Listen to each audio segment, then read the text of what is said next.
it's wider than I thought it would be.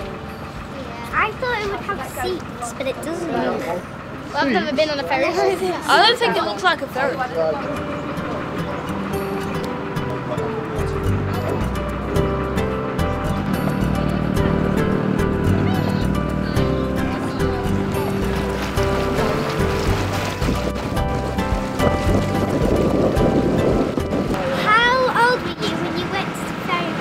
Can you tell us about the job?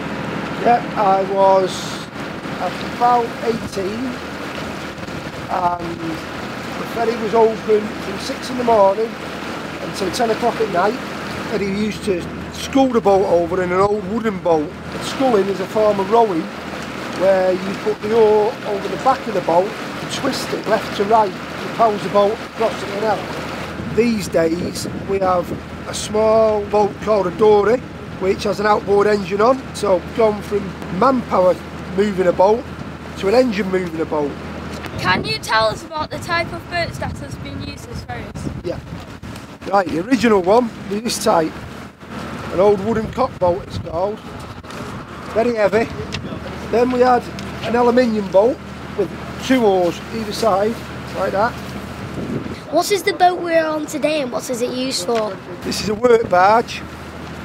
And that there is used for picking trees up off the bank, put them in the barge, cut them all up, go around them with all the navigation lights, replace them, repair them, put them out wherever we need to put them out.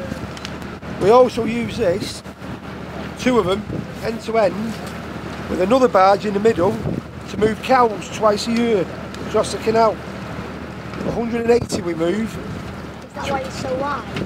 Yeah.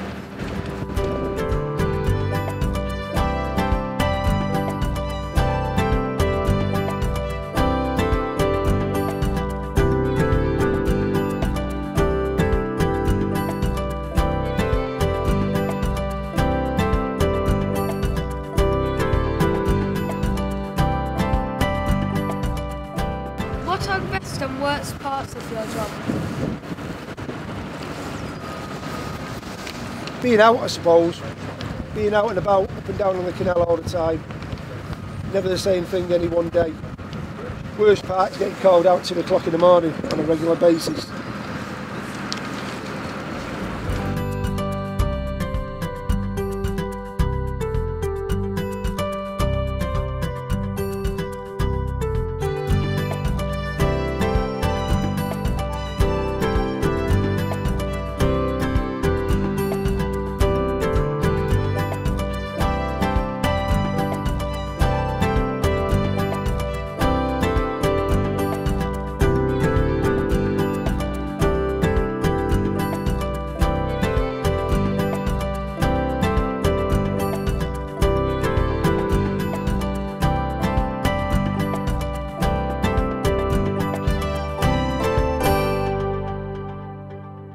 Please, can you tell us what you remember about the ferry? Oh, it used to be a very busy thoroughfare. It was a lovely place to go across the canal, and there were 2 ferrymen that used to operate it 24 hours a day if it was necessary. There was lots of people that used to use it at that time to go across to work at the other side mostly. Why is it called the Hulmes Ferry? It must be because the Hulmes family owned a lot of the land in this area up to about 1634, somewhere around that time. Is it true that lots of people used to hang around the ferryman? Yes. The teenagers and anybody over 10, it used to be a favourite place. They used to use this as a meeting point. It was part of the evenings, what they used to do in the evenings, come down here and talk to the ferrymen because they weren't busy at that time. And my son, Julian, and his friend Michael, who lived next door, he painted a picture of the ferry house and the ferry from the other side, and he painted himself and Michael lounging about on the platform. Can you tell us about your memories of the ferry? Well, a lot of memories. I used to come down when I was young, and we used to go across and go to the park over the other side. Do you have any other memories of the canal? I wasn't here when it was built, and I'm not quite that old.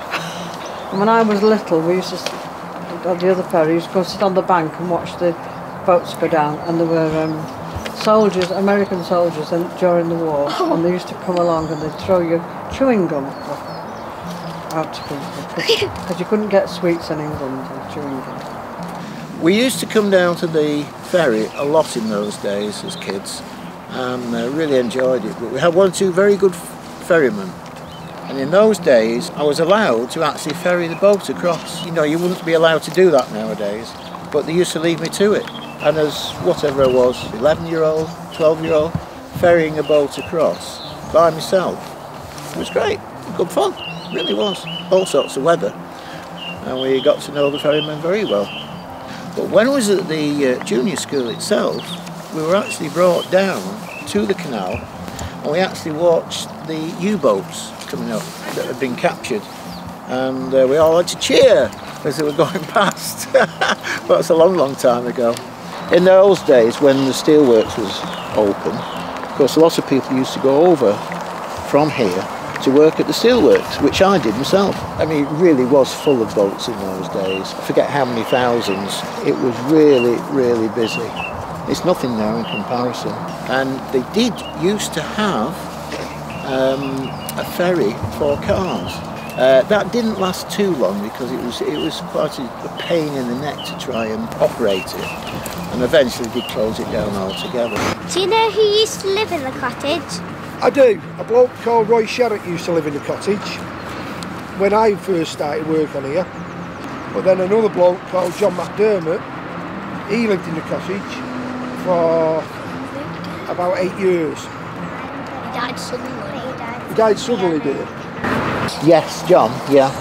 Knew him very well, and his wife, yeah. Oh yes, he was a smashing bloke, he was. Really nice guy. The last man that lived here, his name was Jim, and he was living here long after the ferry was being operated, and then he had to move out because the roof was leaking, and he died shortly after.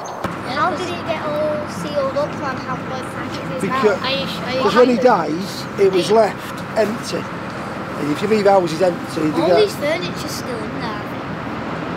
You think? Yeah. The cottage itself has been derelict for a long, long time. We did try, I offered them an alternative, and he said, if you can't find a developer to take it on, can we, as the Woods End community, take it on and open it as a visitor centre? And all I got was, that's a good alternative, we'll see what happens. But the chances of it happening are very, very remote. Do you think the ferry is important to the local people? Yes, it is. It's a huge part of history that we don't want to lose. It was a very exciting place, and the children of today could have exciting trips over to the other side. I'm sure you enjoyed your trip this morning, didn't you? Do you think that ferry is important to the local people? Yes, I do. I think it's sad that it's lost, because it's a lot quicker if you get across there instead of going all round with cars, obviously, but to walk or to go across would be much quicker and easier generally. But that's progress. Yes. Okay, is that okay? I have